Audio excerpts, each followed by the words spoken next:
Hi, I'm Birdie. Welcome or welcome back. Today we're going to save time and money, and maybe a little aggravation too, by cooking once and eating twice on a budget. Come along and watch part one as we cook up some delicious classic family favorites, and I show you some tips and tricks along the way. Here's our Aldi haul. We have baby carrots,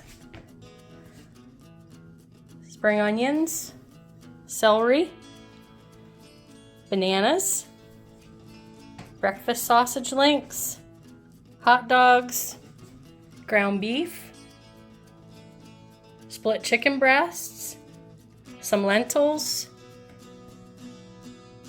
farfalle, pasta, 2 chicken broth, pancake syrup, pancake mix, biscuits, potato puffs, frozen peas, frozen mixed vegetables, baked beans and pork and beans, cream of mushroom soup, a couple cans of fruit cocktail, peanut butter, sandwich bread, and hot dog buns. Here's a receipt with the total. And some of these are just really add-ons. The lentils, bread and peanut butter, a couple additional items are more for adding on for bigger appetites for more people. Today's meal is buttermilk pancakes and breakfast sausages. Breakfast for supper. Everybody likes that. So you're going to make the whole box of pancake mix right from the start. And it's really simple. You're just adding water and making the pancakes. But I'm going to show you how to speed things up if you need to, if you're short on time. There are 16 servings in the pancake mix box. So I don't have a big enough bowl to put it all in one, but if you have a big enough bowl, you could go ahead and do that. So I divided it equally in 2 bowls. And I'm going to put 2 cups of water in each bowl.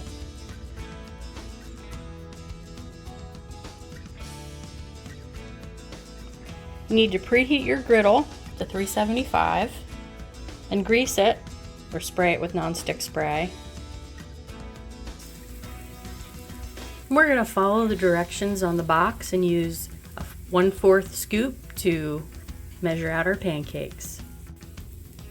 And we're looking for bubbles to form and the edges to get a little dry, and we'll flip them over. And then when you're halfway through your batter, I would start my sausage. If you can, use a griddle and use a pan or 2, and they'll get done quicker. And here's the difference if you butter your griddle every time. You get these nice, like, Cracker Barrel looking pancakes. And if you don't, you get these. In between flipping, scrape down your bowl.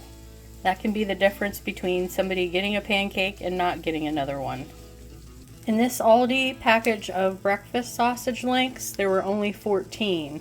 But there are things you can do to divvy them up so everybody gets an equal share. Or if you have small children, you won't need to do that because they'll, of course, eat less.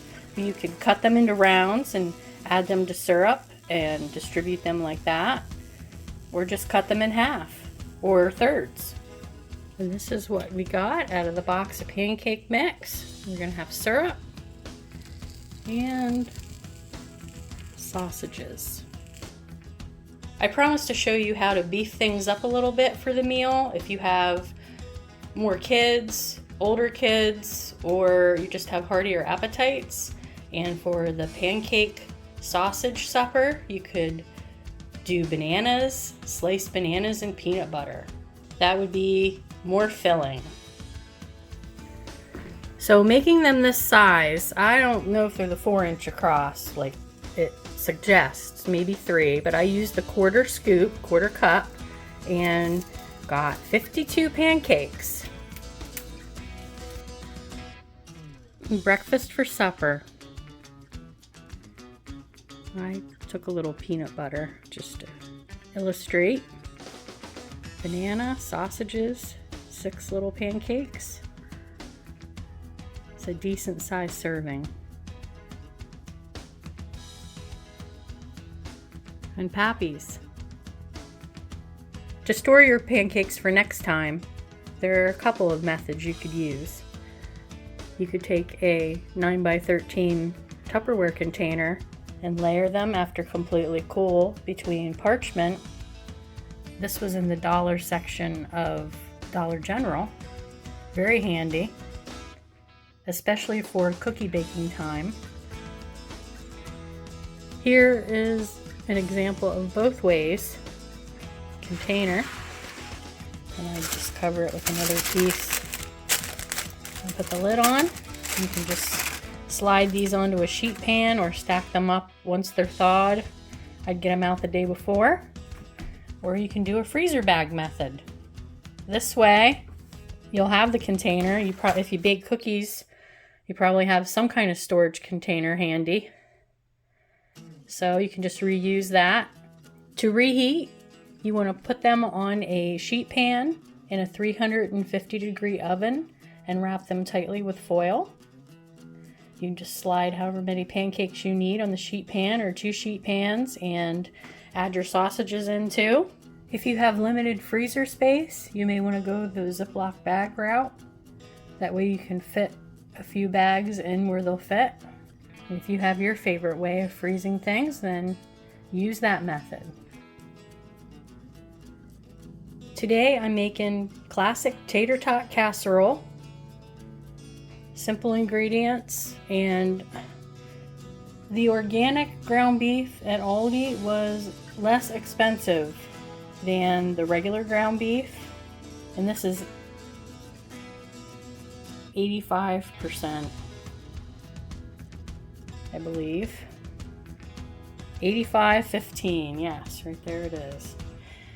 If you want more meat, you can get the ground turkey 1-pound packages, 2 of them, for a little cheaper than this 1 package of ground beef. So you would have twice as much meat.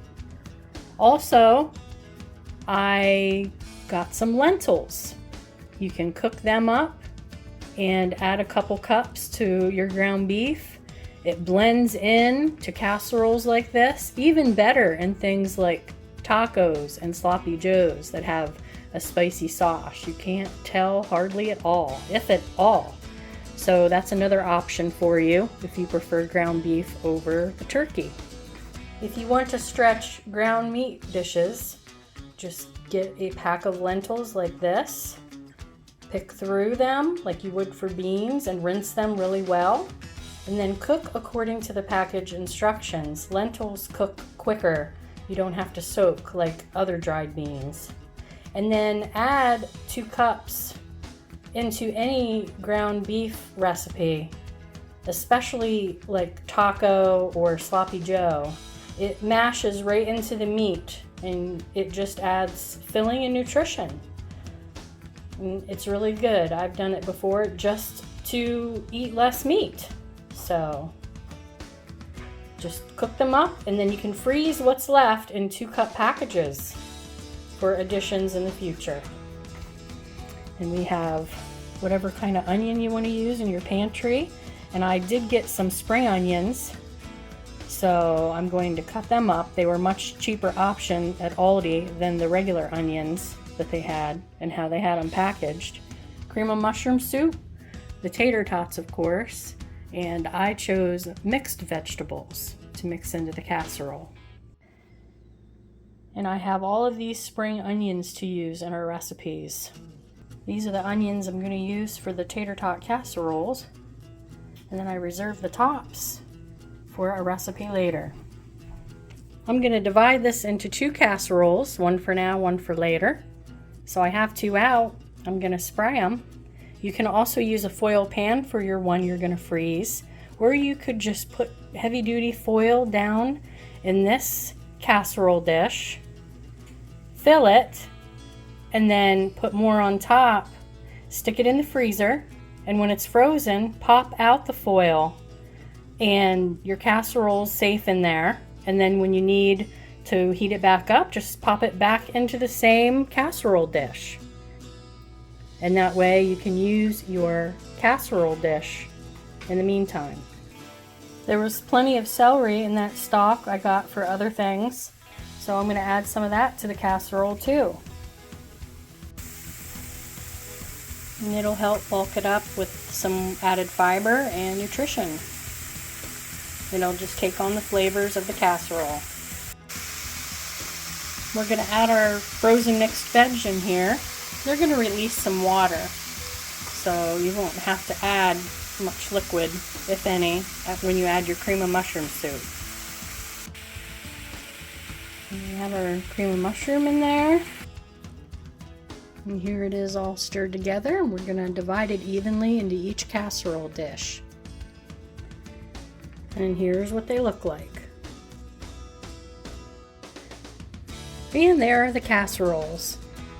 And remember, to bulk it up, you can use the 2 1-pound packages of ground turkey, use the lentil trick, and also you can add a piece of peanut butter bread to this meal. And all 3 would fill bellies. The casseroles are out of the oven, and you don't have to bake the second one. You can just put foil on it, label it, write cooking instructions on it, and stick it in the freezer. Here's a serving size for 1 bowl. Pappies. And then there's half of the casserole left for 2 more servings.